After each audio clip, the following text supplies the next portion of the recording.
Hello everyone, welcome back to the Harshi DSC classes. ఈరోజు మనం ఈ వీడియోలో వచ్చేసి సైకాలజీకి సంబంధించినటువంటి ప్రాక్టీస్ బిట్స్ అయితే చూద్దామండి.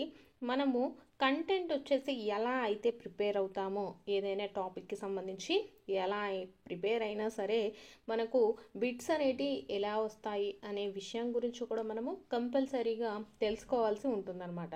సో దానిలో భాగంగా మనం ఇప్పటి వరకు సైకాలజీలో అన్ని టాపిక్స్ కవర్ చేసాము. అలాగే మనకు దానికి సంబంధించినటువంటి బిట్స్ మనకి ఎగ్జామ్లో ఎలా అడుగుతున్నారు ఏంటి అనే విషయం కూడా తెలుసుకోవాలి. కాబట్టి ఈ ప్రాక్టీస్ బిట్స్ అయితే చేయడం జరుగుతుంది. సో వీడియో చూస్తున్న వాళ్ళు వీడియో నచ్చినట్లయితే తప్పకుండా లైక్ చేసి సబ్స్క్రైబ్ చేసుకోండి. సైకాలజీకి సంబంధించి మనం వీడియో అయితే చూద్దామండి. దీంట్లో ఫస్ట్ క్వశ్చన్ వచ్చేసి, రక్షణ తంత్రాలు వ్యక్తి యొక్క డాష్ను కాపాడతాయి. ఆప్షన్స్, ఫస్ట్ వచ్చేసి కుంటనం, ఆప్షన్ 2 చూసుకున్నట్లయితే సంఘర్షణ, ఆప్షన్ 3 వ్యాకులత, ఆప్షన్ 4 మూర్తిమత్వము. సో కరెక్ట్ ఆన్సర్ వచ్చేసి ఆప్షన్ 4 మూర్తిమత్వం అండి. రక్షణ తంత్రాలు, మనకు ఈ రక్షణ తంత్రాలు వచ్చేసి ఎలా పనిచేస్తాయంటే వ్యక్తి యొక్క మూర్తిమత్వాన్ని కాపాడతాయి. నెక్స్ట్ సెకండ్ బిట్ అయితే చూద్దామండి. పూర్వ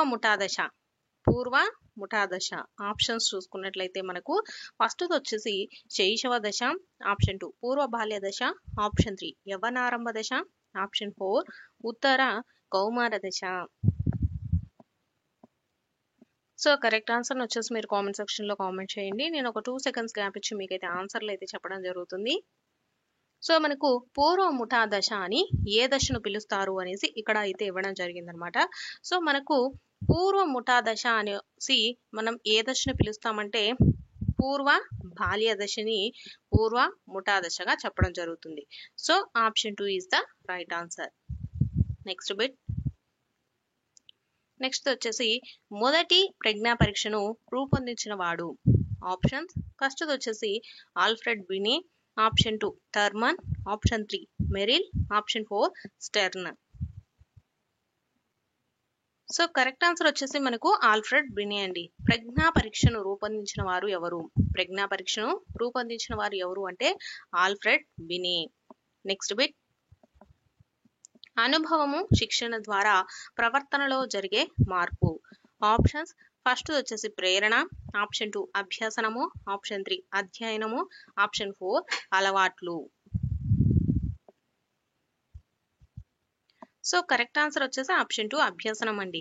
అనుభవము శిక్షణ ద్వారా ప్రవర్తనలో జరిగేటటువంటి మార్పును మనకు అనుభవము అలాగే శిక్షణ ద్వారా ప్రవర్తనలో జరిగే మార్పును ఏమంటాము? అభ్యసనము అనేసి చెప్తాము. నెక్స్ట్ బిట్, వ్యక్తిగత నీతి సూత్రాలను పాటించే కోల్బర్గ్ సిద్ధాంతాల్లోని స్థాయి. ఆప్షన్స్, ఫస్ట్ చూసుకున్నట్లయితే పూర్వ సాంప్రదాయ స్థాయి, ఆప్షన్ 2 సంప్రదాయ స్థాయి, ఆప్షన్ 3 ఉత్తర సంప్రదాయ స్థాయి, ఆప్షన్ 4 వ్యక్తిగత సంప్రదాయ స్థాయి. సో కరెక్ట్ ఆన్సర్ వచ్చేసి మనకు ఉత్తర సంప్రదాయ స్థాయి అండి. మనకు వచ్చేసి దీంట్లో 6 స్థాయిల గురించి అయితే ఇచ్చారు కదా. సో వాటికి సంబంధించి దీంట్లో వ్యక్తిగత నీతి సూత్రాలు అనేది ఏ స్థాయికి సంబంధించింది అంటే మనకు ఉత్తర సాంప్రదాయ స్థాయి. Next bit, next 6th bit చూద్దామండి. మనో సాంఘిక వికాస సిద్ధాంతం రూపకర్త ఈ దేశానికి చెందినవారు. ఆప్షన్స్, ఫస్ట్ వచ్చేసి Germany, option 2 Greek, option 3 USA, option 4 Japan. So correct answer వచ్చేసి జర్మనీ అండి. మనో సాంఘిక వికాస సిద్ధాంత రూపకర్త వచ్చేసి మనకు ఏ దేశానికి చెందినవారు అంటే జర్మనీ. నెక్స్ట్ బిట్, గణిత ఉపాధ్యాయుడు 8వ తరగతి విద్యార్థులకు వారి సామర్థ్యాలను బట్టి స్లిప్ టెస్ట్ నిర్వహించాడు. ఇక్కడ ఉపాధ్యాయుడు పరిగణించినది. ఆప్షన్స్, ఫస్ట్ వచ్చేసి వైయక్తిక భేదాలు, ఆప్షన్ 2 సహజ సామర్థ్యాలు, ఆప్షన్ 3 అభిరుచులు, ఆప్షన్ 4 వైఖరులు. సో కరెక్ట్ ఆన్సర్ వచ్చేసి వైయక్తిక భేదాలండి. గణిత ఉపాధ్యాయుడు వచ్చేసి 8వ తరగతి విద్యార్థులకు వారి సామర్థ్యాలను బట్టి స్లిప్ టెస్ట్లు నిర్వహించాడు. అంటే మనకు క్లాస్లో ఉండే పిల్లలందరూ ఒకే రకంగా ఉండరు. దీన్ని ఏమంటామంటే వైయక్తిక భేదాలు అంటారు. ఒకరైతే మోస్ట్ ఇంటెలిజెంట్ ఉంటారు, ఒకరైతే చాలా కొంచెం నాలెడ్జ్తో ఉండేవాళ్ళు, ఇలా చాలా రకాల మంది పిల్లలు ఉంటారు. కాబట్టి వారి యొక్క సామర్థ్యాలను బట్టి వాళ్ళకు టెస్ట్ నిర్వహించాడు. సో దాన్ని ఏమంటామంటే వైయక్తిక భేదాలను పరిగణించి ఉపాధ్యాయుడు వచ్చేసి వాళ్ళకు టెస్ట్ అయితే నిర్వహించడం జరిగింది. కాబట్టి సో ఆన్సర్ వచ్చేసి ఆప్షన్ 1 వైయక్తిక భేదాలు. నెక్స్ట్ క్వశ్చన్ చూద్దామండి. కావాలని మర్చిపోవటాన్ని ఇలా అంటారు. ఆప్షన్స్ ఫస్ట్ వచ్చేసి అవరోధము, ఆప్షన్ 2 స్మృతి క్షయము, ఆప్షన్ 3 దమనము, ఆప్షన్ 4 స్మృతి నాశనము. సో కరెక్ట్ ఆన్సర్ వచ్చేసి ఆప్షన్ 3 దమనము అండి. కావాలని మర్చిపోతే దాన్ని ఏమంటామంటే దమనము అంటాము. అవరోధము అంటే ఏవైనా యాక్సిడెంట్స్ కానీ లేకపోతే ఏదైనా పెద్ద అంటే కింద పడ్డం, అలా తలకు దెబ్బ తగలడం, ఇలాంటి అవరోధాల వల్ల వాళ్ళు మర్చిపోతే దాన్ని ఏమంటామంటే అవరోధము అంటాము. ఇది కావాలని అంటే తనకై తాను నేను ఇది మర్చిపోవాలని మర్చిపోతే దాన్ని ఏమంటాము దమనము అంటాము. స్మృతి క్షయము, స్మృతి నాశనం అంటే ఏంటంటే మనకి ఏదైనా చూస్తే అది కొద్ది గంటల పాటు 100% గుర్తుంటుంది, తర్వాత కొన్ని రోజులైతే అది కొంచెం అది వచ్చేసి మనం మర్చిపోతూ ఉంటాం. సో వాటిని స్మృతి నాశనము, స్మృతి క్షయం అంటాము. ఇది వచ్చేసి స్మృతి టాపిక్ కి సంబంధించిందండి.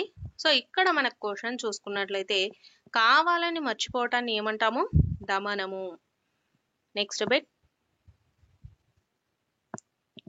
బిట్ వచ్చేసి పద్మజ అనే 7వ తరగతి విద్యార్థిని ఇంతవరకు ఎవరు కనుగొనని సోలార్ కుక్కర్ ని కనిపెట్టిందనమాట. అయితే తనలో ఉండే సృజనాత్మకత స్థాయి. ఆప్షన్స్ ఫస్ట్ వచ్చేసి ఉత్పత్తి స్థాయి, ఆప్షన్ 2 పరిశోధన స్థాయి, ఆప్షన్ 3 వ్యక్తీకరణ స్థాయి, ఆప్షన్ 4 ఆవిష్కరణ స్థాయి. మనం సైకాలజీలో వచ్చేసి కొంచెం టర్మినాలజీని అలాగే టాపిక్ ని కొంచెం బాగా అబ్జర్వ్ చేస్తే కొన్ని ఆన్సర్స్ మనకు తెలియకపోయినా కూడా పెట్టచ్చండి చాలా వరకు కూడా. అంటే ఫస్ట్ మనం టాపిక్ ని అలాగే మనము సైకాలజీలో ఉండేటటువంటి టర్మినాలజీని కంపల్సరీగా నేర్చుకోవాల్సి ఉంటుందన్నమాట. సో ఇక్కడ ఆన్సర్ చూసుకున్నట్లయితే ఇక్కడ ఎవరు కనుగొనని సోలార్ కుక్కర్ ని కనిపెట్టింది అనమాట. కనుగొనని వాటిని కనుగొంటే వాటిని ఏమంటామండి ఆవిష్కరణ అంటారు. సో తనలో ఉండే సృజనాత్మకత స్థాయి ఏంటి ఆవిష్కరణ స్థాయి. So option 4 is the right answer. Next bit చూద్దాం. ఉపాధ్యాయులు అందరూ బోధిస్తారు, సురేష్ ఉపాధ్యాయుడు కాబట్టి అతను కూడా బోధిస్తాడు అనేది. ఆప్షన్స్ ఫస్ట్ వచ్చేసి నిగమనాత్మక వివేచన, ఆప్షన్ 2 ఆగమనాత్మక వివేచన, ఆప్షన్ 3 స్వబుద్ధి, ఆప్షన్ 4 సృజనాత్మకత వివేచన. సో కరెక్ట్ ఆన్సర్ వచ్చేసి నిగమనాత్మక వివేచన అండి. మనకు ఉపాధ్యాయులు అంటే కంపల్సరీ వాళ్ళు వచ్చేసి సురేష్ అయితే ఏమి రమేష్ అయితే ఏమి ఎవరన్నా ఉపాధ్యాయులు అంటే తప్పకుండా వాళ్ళు బోధన చేస్తారు అనేసి ఉంటుంది. కాబట్టి ఇక్కడ ఈ వివేచన అనేది ఏమవుతుంది ఆలోచన అనేది ఏమవుతుందంటే నిగమనాత్మక వివేచన. నెక్స్ట్ బిట్ వ్యక్తిగత విద్యా పథకం ఐఈపి వీరికి సంబంధించినది. ఆప్షన్స్ ఫస్ట్ వచ్చేసి ప్రాథమిక స్థాయి విద్యార్థులకు, ఆప్షన్ 2 ప్రాథమికోన్నత స్థాయి విద్యార్థులకు, ఆప్షన్ 3 ఉన్నత స్థాయి విద్యార్థులకు, ఆప్షన్ 4 అభ్యసన వైకల్యం ఉన్న విద్యార్థులకు. సో కరెక్ట్ ఆన్సర్ వచ్చేసి ఆప్షన్ 4 అండి.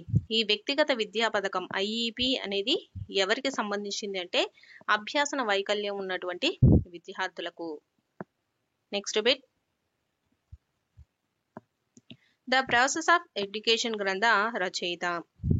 ఆప్షన్స్ ఫస్ట్ వచ్చేసి Galton, option 2 Skinner, option 3 Bruner, option 4 Bartlett. So correct answer వచ్చేసి బ్రూనర్ అండి. ద ప్రాసెస్ ఆఫ్ ఎడ్యుకేషన్ గ్రంథ రచయిత ఎవరు అంటే బ్రూనర్. నెక్స్ట్ బిట్ చూసుకున్నట్లయితే సిఏవిడి ప్రజ్ఞామాపని ఈ సిద్ధాంతం ఆధారంగా రూపొందింది. ఆప్షన్ ఫస్ట్ వచ్చేసి ద్వికారక సిద్ధాంతం, ఆప్షన్ 2 బహుకారక సిద్ధాంతం, ఆప్షన్ 3 సామూహిక కారక సిద్ధాంతం, ఆప్షన్ 4 ప్రజ్ఞాస్వరూప సిద్ధాంతం. సో కరెక్ట్ ఆన్సర్ వచ్చేసి బహుకారక సిద్ధాంతం అండి. CAVD ప్రజ్ఞామాపిని వచ్చేసి ఏ సిద్ధాంతం ఆధారంగా రూపొందించబడిందంటే బహుకారక సిద్ధాంతం. నెక్స్ట్ బిట్, పియాజే ప్రకారము అంతర్బుద్ధి దశ. ఆప్షన్స్ 0 నుంచి 2 సంవత్సరాల వరకు. ఆప్షన్ 2 వచ్చేసి 2 నుంచి 4 సంవత్సరాలు. ఆప్షన్ 3 వచ్చేసి 7 నుంచి 11 సంవత్సరాలు. ఆప్షన్ 4 4 నుంచి 7 సంవత్సరాలు. సో కరెక్ట్ ఆన్సర్ వచ్చేసి పిఏజే ప్రకారము అంతర్బుద్ధి దశ అని ఎన్ని సంవత్సరాలు గల పిల్లల్ని పిలుస్తారు అంటే 4 నుంచి 7 సంవత్సరాలు గల పిల్లలను వచ్చేసి అంతర్బుద్ధి దశగా మనము చూడడం అయితే జరుగుతుంది. నెక్స్ట్ బిట్, గెస్టాల్ట్ అనగా. ఆప్షన్స్ ఫస్ట్ వచ్చేసి సంకలనము. ఆప్షన్ 2 సమగ్రము. ఆప్షన్ 3 భాగాలు. ఆప్షన్ 4 విభాగము. సో కరెక్ట్ ఆన్సర్ వచ్చేసి గెస్టాల్ట్ అంటే అర్థం ఏంటంటే సమగ్రం అండి. గెస్టాల్ట్ అంటే అర్థం వచ్చేసి సమగ్రము. Next bit, animal intelligence experimental studies గ్రంథ రచయిత. ఆప్షన్స్ ఫస్ట్ వచ్చేసి Thorndike. Option 2 Skinner. Option 3 Kohler. Option 4 Koffka. So correct answer వచ్చేసి ఆప్షన్ 1 థారండైక్ అండి. యానిమల్ ఇంటెలిజెన్స్ అలాగే ఎక్స్పెరిమెంటల్ స్టడీస్ గ్రంథ రచయిత ఎవరు అంటే థారండైక్. నెక్స్ట్ బిట్ చూద్దాం. ఇతివృత్త గ్రాహ్యక నికష అనేది. ఆప్షన్స్ ఫస్ట్ వచ్చేసి సాధన ప్రేరణ పరీక్షా సాధనం. ఆప్షన్ 2 అభ్యసన పరీక్షా సాధనం. ఆప్షన్ 3 వచ్చేసి ప్రజ్ఞామాపిని. ఆప్షన్ 4 మూర్తిమత్వ పరీక్షా సాధనం. సో కరెక్ట్ ఆన్సర్ వచ్చేసి ఇతివృత్త గ్రాహ్యక నికష అనేది ఏది అంటే మూర్తిమత్వ పరీక్షా సాధనం. నెక్స్ట్ బిట్, సగటు ప్రజ్ఞావంతుని ప్రజ్ఞాలబ్ధి విలువ. ఆప్షన్స్ 70 నుంచి 89. ఆప్షన్ 2 వచ్చేసి 90 నుంచి 109. ఆప్షన్ 3 110 నుంచి 119. ఆప్షన్ 4 120 నుంచి 139. సో కరెక్ట్ ఆన్సర్ వచ్చేసి మనకు సగటు ప్రజ్ఞావంతుని యొక్క ప్రజ్ఞాలబ్ధి ఎంత ఉంటుందంటే 90 నుంచి 109 వరకు ఉంటుంది. నెక్స్ట్ బిట్, ఈ క్రింది పద్ధతిలో స్మృతి తక్కువ. ఆప్షన్స్ ఫస్ట్ వచ్చేసి తార్కిక స్మృతి. ఆప్షన్ 2 క్రియాత్మక స్మృతి. ఆప్షన్ 3 బట్టి స్మృతి. ఆప్షన్ 4 దీర్ఘకాలిక స్మృతి. సో కరెక్ట్ ఆన్సర్ వచ్చేసి ఆప్షన్ 3 బట్టి స్మృతి అండి. ఈ క్రింది పద్ధతిలో స్మృతి దేంట్లో తక్కువగా ఉంటుంది. బట్టి స్మృతిలో వచ్చేసి మనము ఎప్పుడైతే బట్టి కొట్టి నేర్చుకుంటున్నాం అనుకో 1 గంట 1 రోజు వరకే ఉంటుందండి, తర్వాత గుర్తు ఉండదు కాబట్టి. సో మనకు స్మృతి తక్కువగా దేంట్లో ఉంటుందంటే బట్టి స్మృతిలో ఉంటుంది. నెక్స్ట్ బిట్, ఒక స్థితిలో జరిగిన అభ్యాసం పూర్తిగా కానీ పాక్షికంగా కానీ ఇతర స్థితులకు అనుప్రయుక్తం కావడమే అభ్యాసన బదలాయింపు అని నిర్వచించిన వారు ఎవరు? ఆప్షన్స్ ఫస్ట్ వచ్చేసి Ebbinghaus. Option 2 Pavlov. Option 3 Skinner. Option 4 carat.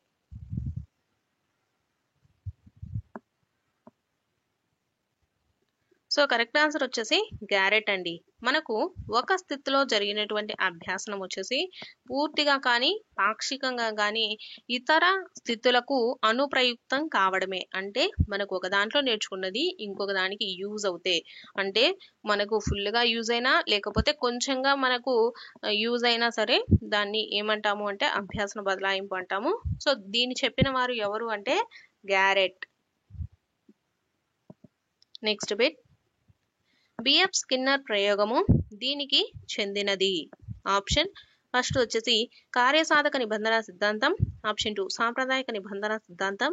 Option 3 యత్నదోష సిద్ధాంతం.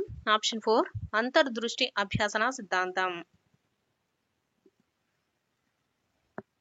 సో కరెక్ట్ ఆన్సర్ వచ్చేసి మనకు ఆప్షన్ 1 అండి, కార్యసాధక నిబంధన సిద్ధాంతం. బిఎఫ్ స్కిన్నర్ ప్రయోగం వచ్చేసి దేనికి చెందినది అంటే కార్యసాధక నిబంధన సిద్ధాంతం. నెక్స్ట్ బిట్, ఉపాధ్యాయుని ముఖ్యమైన వృత్తిపరమైన లక్షణం వచ్చేసి ఆప్షన్స్ చూసుకుందాం. ఫస్ట్ వచ్చేసి సహనము, ఆప్షన్ 2 చురుకుతనము, ఆప్షన్ 3 విషయ పరిజ్ఞానము, ఆప్షన్ 4 కరుణ.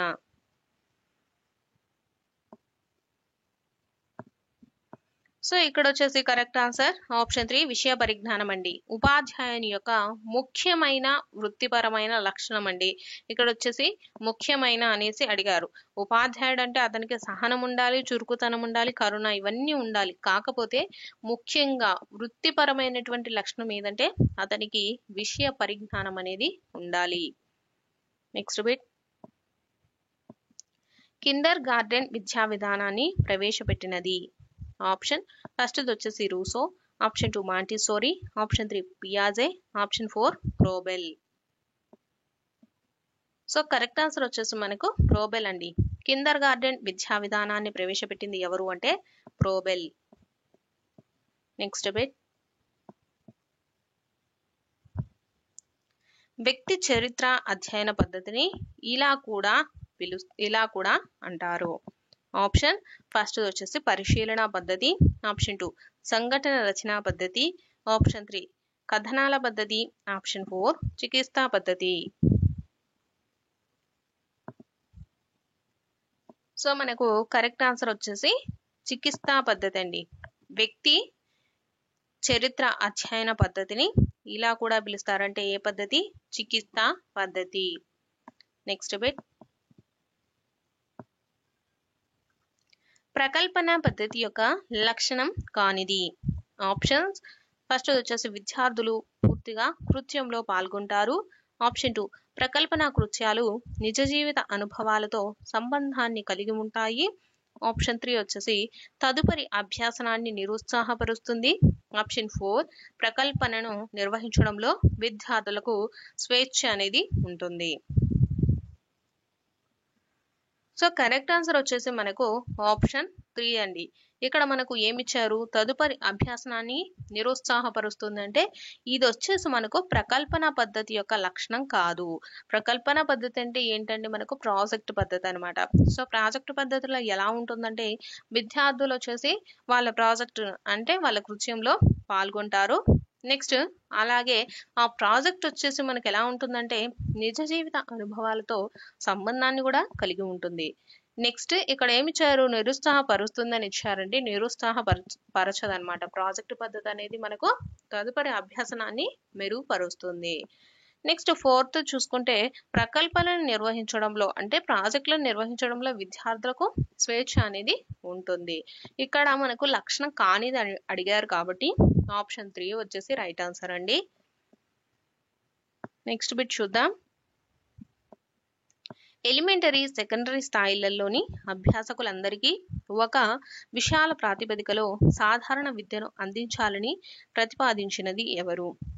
ఆప్షన్స్ ఫస్ట్ వచ్చేసి నేషనల్ కరికులం ఫ్రేమ్వర్క్, ఆప్షన్ 2 విద్యా హక్కు చట్టము, ఆప్షన్ 3 జాతీయ విద్యా విధానము, ఆప్షన్ 4 జాతీయ విద్యా పరిశోధన శిక్షణ సంస్థ.